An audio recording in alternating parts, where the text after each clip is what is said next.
Shwam here with OSTechnical.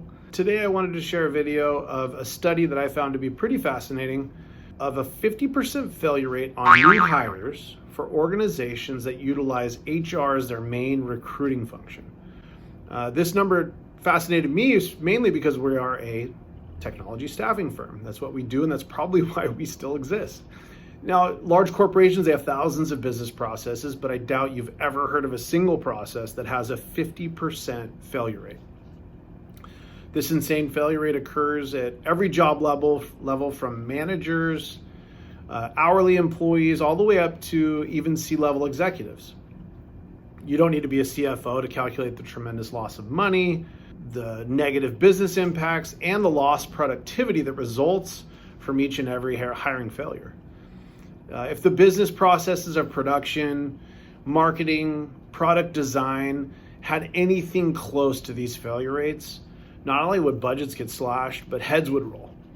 And yet recruiting leaders march on kind of oblivious to the damage that these bad hires are doing to their organizations.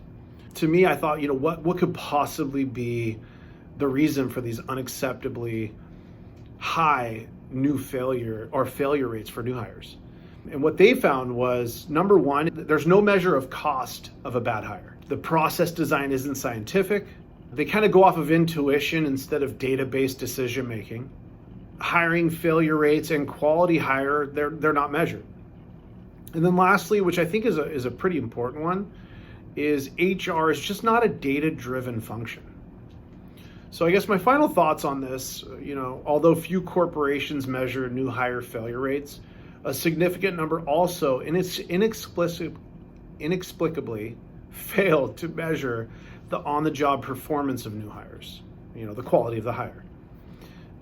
If your goal is to increase the business impacts of recruiting, measuring the percentage of new hires that are above average performers is probably an even more important measure.